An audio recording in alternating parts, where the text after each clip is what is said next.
Bonjour et bienvenue dans cette nouvelle Red Pill.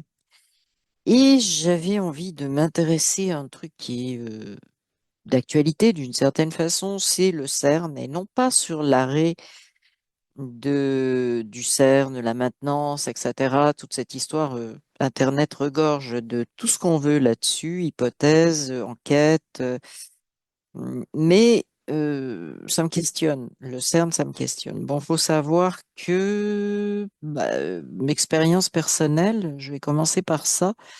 J'ai visité le CERN quand j'étais au lycée en terminale, puisque j'habitais pas loin de Genève,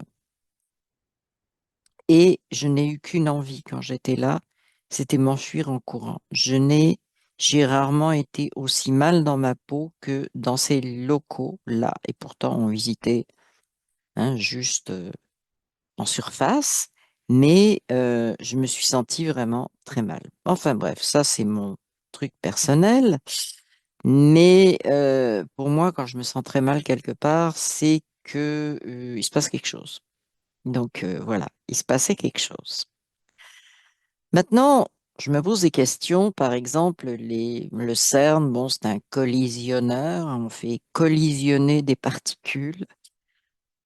Et ma première réflexion, je me dis, OK, à quoi ça sert? Ben oui, je veux dire, pour nous, humains, sur notre planète, à quoi ça sert? Ce que je veux dire par là, c'est que je vais d'abord faire un petit détour par l'histoire. Donc, le premier collisionneur, ça a été tout petit, hein, en 1931. Mais il faut quand même savoir qu'en 1943, c'est ce qui a permis de mettre au point la bombe atomique. Waouh! Los Alamos au Nouveau-Mexique. C'est ça, avec Oppenheimer qui travaillait là. Donc, déjà là, ça fait un effet bizarre de dire ça. Ça a servi à ça, mais ça n'était pas le CERN, mais c'était quand même un collisionneur. Il faut savoir qu'il y en a énormément sur la planète. Alors, il y en a en Corée, au Japon, en Chine, évidemment. On en connaît un en Chine, mais bon, d'accord. En Russie, en Europe, il y a un projet belge qui est en train de s'ouvrir bientôt à Mol, près de Louvain. Il y en a en Allemagne, il y a le CERN évidemment qui est bien connu. Il y en a plusieurs en France. Vous seriez peut-être surpris d'avoir la liste de tous les centres en France. Euh, il me semble qu'il y en a en Italie aussi, aux États-Unis évidemment. Bref, quoi, il y en a beaucoup, mais le plus grand, c'est celui du CERN. Alors, je me pose des questions. D'abord, nous, les humains qui sommes venus vivre notre expérience sur notre planète Terre, en quoi ça nous concerne d'aller collisionner des particules, d'aller... euh, enfin bref, quoi, ça nous apporte quoi et en quoi sommes-nous concernés? Alors évidemment, la petite histoire dit, mais oui, mais vous comprenez, c'est la science, etc. Et là, on fait appel à plusieurs choses, hein. C'est la science, donc on ne peut pas faire un déni de science, c'est comme ça qu'on progresse. Bon, je reviendrai là-dessus après. Euh, on peut, donc, sous couvert de science, et si on découvrait, parce que c'est toujours ça, et si on découvrait quelque chose d'intéressant après, faut savoir quand même qu'on a un petit volet là-dessus qui nous parle constamment d'applications médicales avec la radiothérapie. Oui, bienvenue. Tout ce qui est isotope, etc. Bref, ça aussi, ça sera peut-être même un volet, une autre red pill complète. Voilà, donc à quoi ça nous sert? Donc on ne peut pas faire de déni de science, on ne peut pas, sinon on est des imbéciles. Oui, on est des humains qui pensent, mais on est des imbéciles.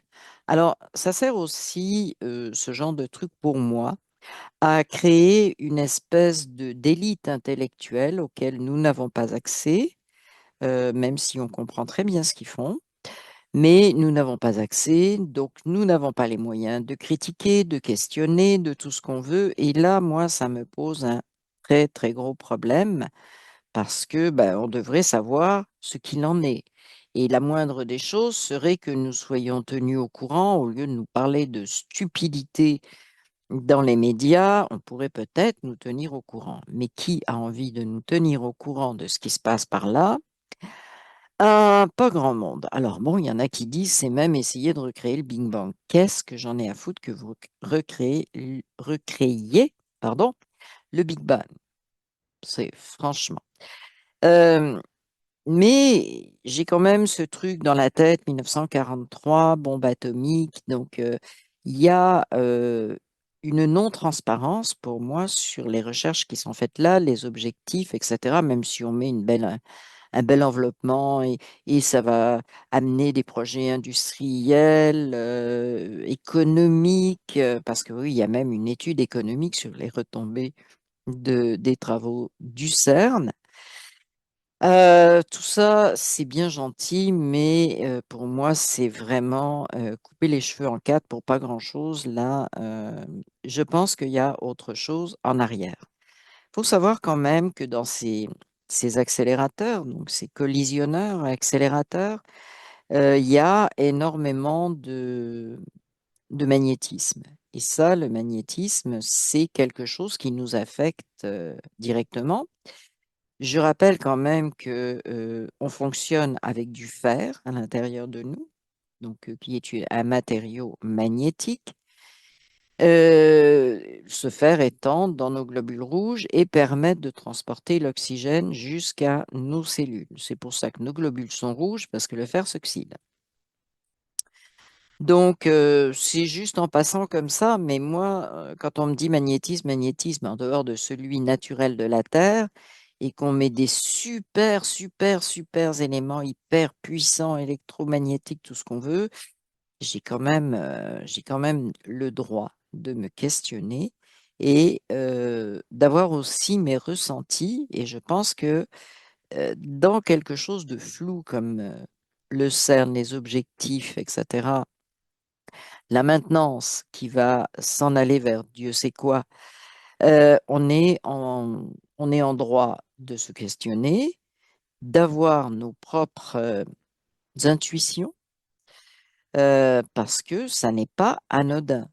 Faire des collisionneurs de plus en plus, une espèce de boucle qui font de plus en plus grand pour quelles raisons mystérieuses, on n'en sait strictement rien, sur des suppositions de recherche. Ah oui, il faut jamais être contre la recherche. Oui, oui, non, mais c'est la recherche, c'est très important.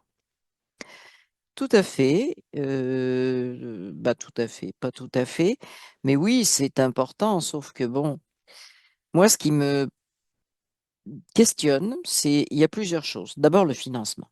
Ça, on va quand même se le dire, le financement, ça coûte des milliards, oui. Alors le CERN, on dit, bah, c'est comment, c'est l'Europe qui paye ça, mais j'ai découvert en faisant mes recherches que les États-Unis avaient mettaient du financement et avaient un siège dans le conseil, une espèce de conseil, le machin, soi-disant multi-pays, etc. Donc, les États-Unis ont un siège et ils sont partie prenante et ils récupèrent tous les résultats de toutes les recherches qui sont faites. On leur doit ce siège-là. Alors bon, comment ils ont fait pour avoir ça? Ben, ils ont mis de l'argent dedans. C'est très simple, c'est comme ça que ça se passe d'habitude. Bon, mais ce ne sont pas comment les seuls à financer. Et il y a une vingtaine de pays européens qui financent. Et vraiment, bah, ça nous pose des questions quand même en tant qu'humanité. Quand on voit l'état des hôpitaux un peu partout, du système de santé qui part en décrépitude et en c'est bientôt vous qui allez devoir, pardon, financer par vous-même, même si on vous pique des impôts, etc. Ça fonctionne de travers. On n'a pas d'argent pour ça, mais il y en a pour des milliards pour faire faire des ronrons, hein, comme ça, à des particules pour des supposés, je sais pas quoi. Est-ce qu'on peut s'occuper de l'humain, de l'humanité, de nous-mêmes? Euh, c'est mon questionnement, hein, c'est parce que ça me fait suer quand même de voir toutes ces,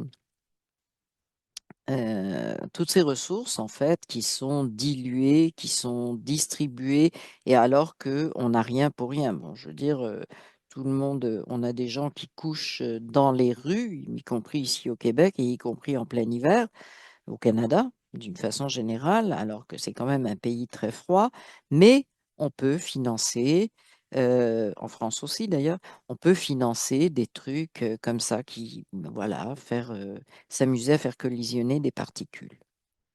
Qui paye ces chercheurs aussi, c'est la même chose. Quels sont leurs objectifs? Qui sont-ils? Donc tout ça, ce que je veux dire, c'est que tout ça est obscur. Et moi, quand c'est obscur, Hmm, j'ai un très gros problème avec ça. Alors, j'ai lu des trucs très marrants. Par exemple, une publication du gouvernement français. Bougez pas, je vous la recherche. Alors, où est-ce que j'ai tout ça? Ici. Oui. Alors, et ça, j'ai trouvé ça croquignol. Donc, écrit par Cédric Villani à l'époque où il était au gouvernement.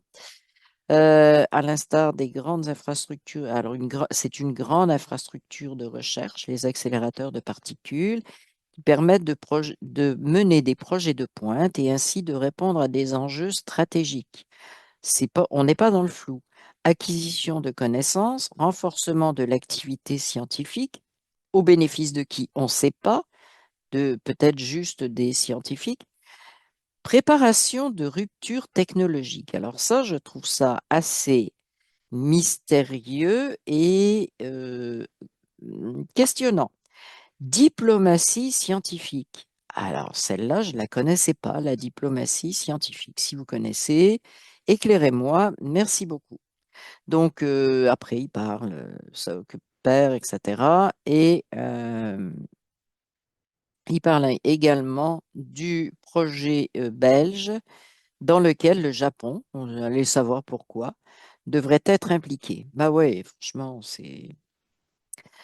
Donc, moi, j'ai ce questionnement par rapport à nous, l'humain, par rapport à notre... je ne dis pas qu'on doit être enfermé sur notre planète, qu'on ne doit pas rechercher euh, des connaissances, mais je vais juste dire quelque chose au niveau des connaissances recherchées. C'est qu'on est concentré, et ça, pour moi, c'est un problème majeur. On est concentré sur la matière, hein, jusque dans le plus petit, le petit bout de proton, d'électron, et pire que ça. Donc, on est concentré sur de la matière. Il faut voir de la matière. Tant qu'on n'a pas de la matière, on ne sait pas où on s'en va. Est-ce qu'on peut un jour sortir de ça et regarder ce qui se passe aussi au niveau de l'énergie, mais pas de l'énergie qu'on consomme, pas de l'énergie qu'on produit avec une centrale nucléaire mais de l'énergie qui existe partout dans l'univers. Ce que tend à, comment, à prouver d'ailleurs la physique quantique, hein, entre autres. Il y a une problématique qui est quand même très importante. J'arrêterai pas de le répéter parce que on a des progrès en sciences, bon, on a des progrès en physique quantique, etc. Et il y a un certain nombre de biologistes, médecins, qui ont l'esprit beaucoup plus ouvert, qui n'ont pas alerte, mais remarquent une chose, c'est que au niveau de la physique quantique et des applications, on a des avancées partout, sauf dans deux domaines dans le domaine de la biologie, qui est complètement réfractaire à tout, et Dieu sait si on en aurait besoin, à tout ce que la physique quantique apporte, donc justement ce côté non matériel mais énergétique également, et la médecine. Voilà, donc ça c'était une petite aparté. Euh, Ce que j'ai dit, le problème, c'est le financement pour moi, c'est l'opacité, hein.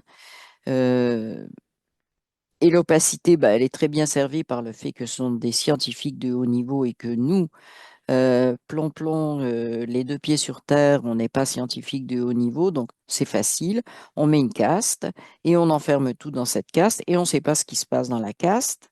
Et par contre, la seule chose qu'on sait, c'est que cette caste fait partie des leviers de pouvoir. Ah bah oui, oui, oui, oui. L'autre chose aussi, c'est que évidemment, comme pour beaucoup de choses, on n'est pas consulté, on n'est pas informé, on n'est pas tenu au courant de ce qui se déroule là. Alors, est-ce que tout le monde a envie de faire des études de physique bac plus 7 ou maîtrise ou je sais pas quoi pour pouvoir comprendre? Non, parce que ben, on fonctionne bien l'argent quelque part et le quelque part s'appelle impôt. OK. C'est-à-dire votre force de travail qui va tout simplement financer ce genre de truc qui éventuellement nous retombe sur le coin du nez, hein, parce que 1943, la bombe atomique, on a abouti à ça. Éventuellement, les objectifs ne sont pas forcément des objectifs bien, bien gentils. Et ça, quand même, c'est très, très questionnant. Et on n'a pas de droit de regard là-dessus. En tout cas, on peut en avoir, mais euh, c'est organisé pour que nous pensions que nous n'avons ni pouvoir, ni droit de regard, ni quoi que ce soit là-dessus. Euh, Une autre chose aussi qui, moi, me pose problème, c'est la manipulation donc, de ces croyances, hein. Il n'y a que les scientifiques qui peuvent, il n'y a que, donc, on renforce cette croyance. Donc, je disais système de caste, moi, je l'appelle carrément comme ça. J'appelle même plus ça la pyramide, j'appelle ça des castes parce qu'il y a des petites bubules à chaque niveau. Donc, il y a des castes qui se parlent pas vraiment parce qu'ils sont dirigés par des manipulateurs au-dessus, des marionnettistes qui eux-mêmes sont marionnettés par d'autres. OK? Donc, plus personne sait qui fait quoi, pourquoi, comment, etc. Donc, on a besoin de faire un gros ménage aussi là-dedans. Et puis, je me pose une question et je me dis, et notre planète dans tout ça? Notre planète, qu'est-ce qu'on fait subir? Est-ce qu'on tient compte des effets. Je vais essayer de rester hein, sur le plancher des vaches.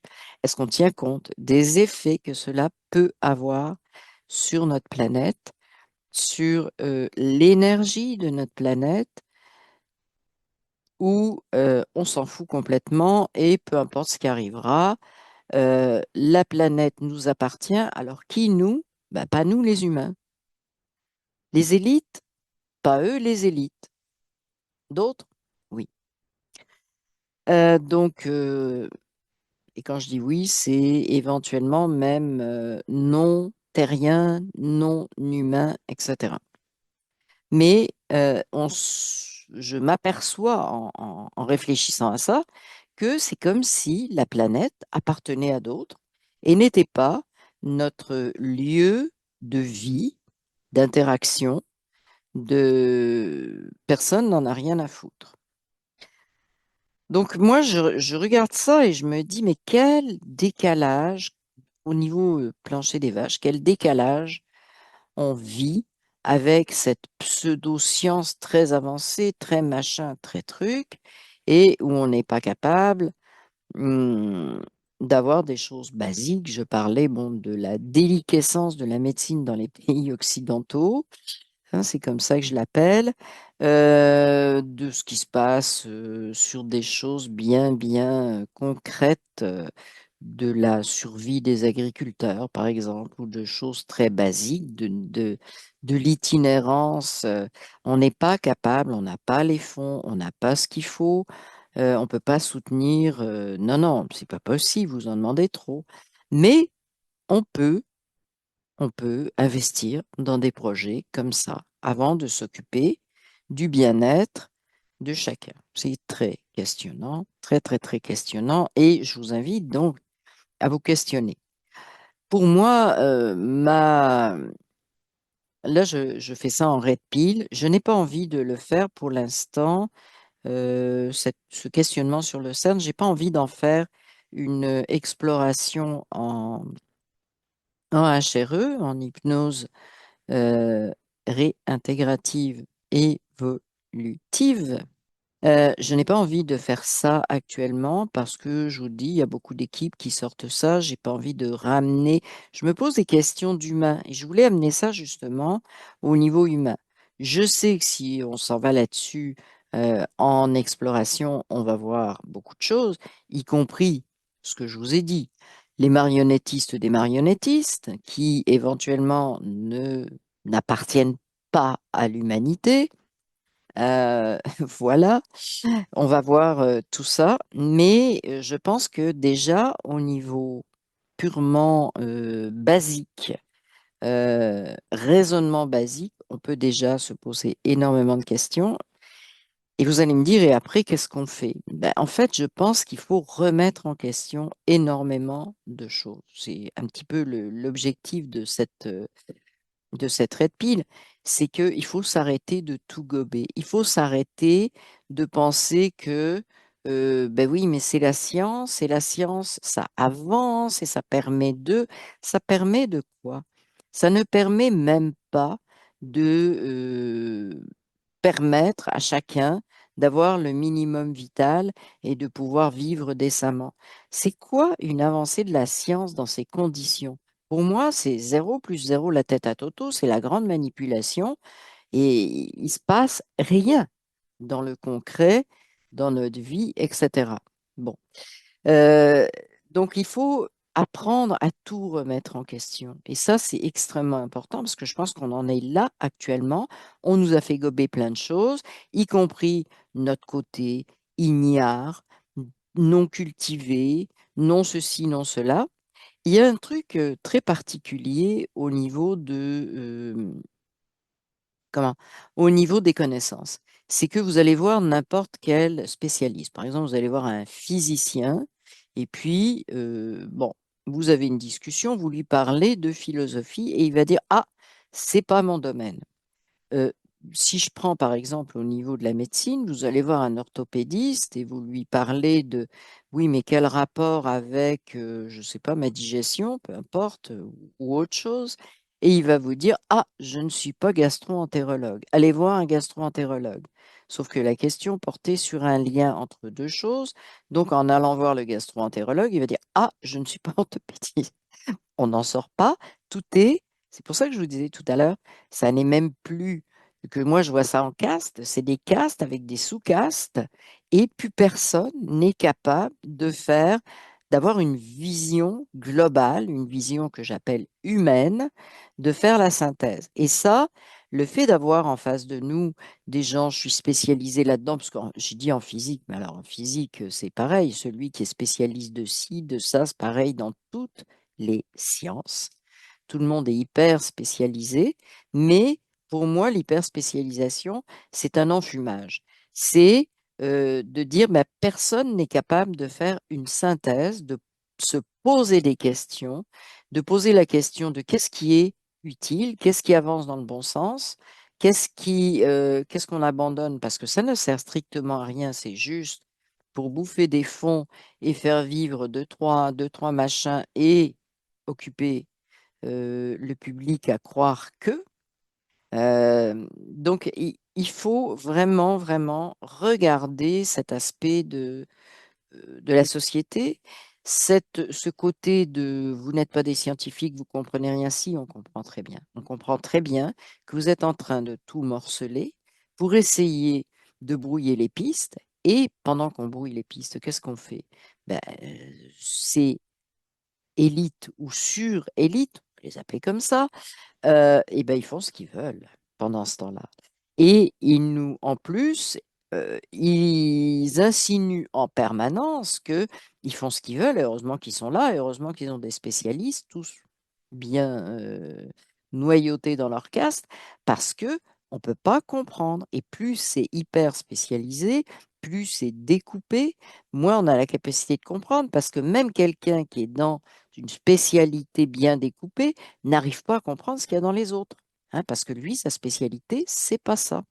Donc, c'est pour avoir une vision globale de ce monde et où on est, nous, l'humain, par rapport à ça, et qu'est-ce qu'on peut faire. Alors, la première chose qu'on peut faire, c'est de démolir tout ça, c'est de regarder objectivement et c'est de dire, OK, j'ai vu un peu votre fonctionnement. Comment vous voulez nous endormir? Comment vous voulez nous faire passer un sapin? OK? Donc, de voir ça et d'oser remettre en question à peu près tout. Tout, tout, tout et tout. C'est ce qu'on appelle le discernement, hein. C'est le discernement, si je ne gobe rien. Je me pose des questions sur tout parce que, ben voilà, quoi, j'ai le droit là. C'est fait euh, avec mon argent, qui est une sorte d'énergie, si tentée, parce qu'il ne faut pas croire qu'ils échangent des billets, ils échangent plutôt de l'influence. On n'a pas besoin de beaucoup d'argent, de l'influence. Bon, on paye des gens qui font des travaux, des choses comme ça. On leur donne un petit salaire pour récupérer de l'impôt, d'ailleurs, hein, parce que ça, c'est important. Donc, tout ça, là, est à remettre en question. Et quelque part, on remet en question le fonctionnement de notre monde occidental, je précise bien, et quand je dis occidental, je ne parle pas que de l'Occident, Amérique, Europe, etc. Et tous ceux qui calquent leur fonctionnement sur ce que l'Occident a mis comme norme. Donc, on a des pays aussi qui ont leur propre voix. On va parler par exemple de l'Afrique, mais où certains se calquent complètement sur les normes occidentales. C'est le, c'est le fin du fin de la colonisation. Vous n'êtes pas capable de développer quelque chose comme avec votre part d'humanité, il faut nous copier, il faut faire comme nous, il faut. Voilà. Donc, ça, c'était un petit aparté. Mais ce qui est important, c'est ça, c'est de comprendre qu'on est à un moment charnière où il faut arrêter de se faire dire qu'on n'est pas des spécialistes, qu'on ne sait pas au niveau scientifique de quoi on parle et de tout ce qui est en jeu, etc. Ben, dites-le nous. C'est pas compliqué. Je sais pas. Ben, expliquez-moi. Expliquez-moi et expliquez-moi pourquoi autant d'investissements donnent zéro au niveau de la vie quotidienne. Expliquez-moi ça. Voilà. Donc, ce sont des questionnements et c'est quand on va lever le voile de tout ça, de tout ce truc qui pour moi est une mécanique cachée dans laquelle on est manipulé, etc. C'est quand on commence à dire je questionne, quand on dit, attends, là, je comprends pas, là, il y a un loup, là, il y a quelque chose qui dérape, eh bien, à ce moment-là, on commence à ouvrir la porte énergétiquement et physiquement aussi. On commence à ouvrir la porte sur je vois ce qui se passe. Parce que ce qu'il faut bien comprendre, c'est que tout ce fonctionnement, tout ce dont je vous ai parlé, en fait, c'est intéressant quand c'est caché. Je reviens encore sur 1943 et Los Alamos et la bombe atomique. On a commencé les premiers collisionneurs en 1930-1931. C'est un projet c'est un peu comme un truc souterrain, hein. On a fait ça, puis ça a progressé, puis il y a eu de plus en plus de collisionneurs, puis on les a agrandis. Tout ça pour arriver sur quoi? Sur une bombe atomique et la faire péter sur le nez d'un certain nombre de personnes et faire des essais nucléaires qui ont les conséquences qui ne sont pas anodines. Donc, quand je vois ça, je me dis, mais il est temps de réaliser qu'on nous manipule jusqu'à faire des choses qui sont contre l'humanité. Et ça, c'est quand même la clé. Est-ce qu'on fait actuellement des recherches? Est-ce que les choses vont dans le sens de l'humanité ou à l'inverse de l'humanité? Je rappelle qu'actuellement, l'humanité, bon, on a des problèmes financiers, on a des problèmes au niveau de la médecine, on a des problèmes au niveau on a des augmentations de certaines maladies. Ah oui, la science progresse, mais on est de plus en plus malade. Pourquoi? Ben, malade, oui. On a de plus en plus de pathologies. Il y a des pathologies qui augmentent énormément. Qu'est-ce qui se passe avec tous les investissements qu'on fait? Est-ce que c'est le collisionneur du CERN qui va résoudre ça? Non, non et non. Donc, c'est ça, c'est se questionner. C'est vraiment, vraiment la base et c'est ce qui va nous permettre de dire, OK, une fois qu'on se questionne, qu'on remet les choses en question, en perspective aussi, qu'on on commence à regarder quels sont nos besoins. Et qu'est-ce qu'on fait dans notre dos? Comment, et ça modifie beaucoup de choses au niveau de l'énergie. Alors, j'ai lu un truc que j'ai trouvé extraordinaire, c'est que si on fait trop ça, on va arriver à un effondrement civilisationnel. Eh bien, effondrons-nous, on verra bien ce qui en sortira. Voilà. Je vous remercie et je vous dis à la prochaine Red Pill.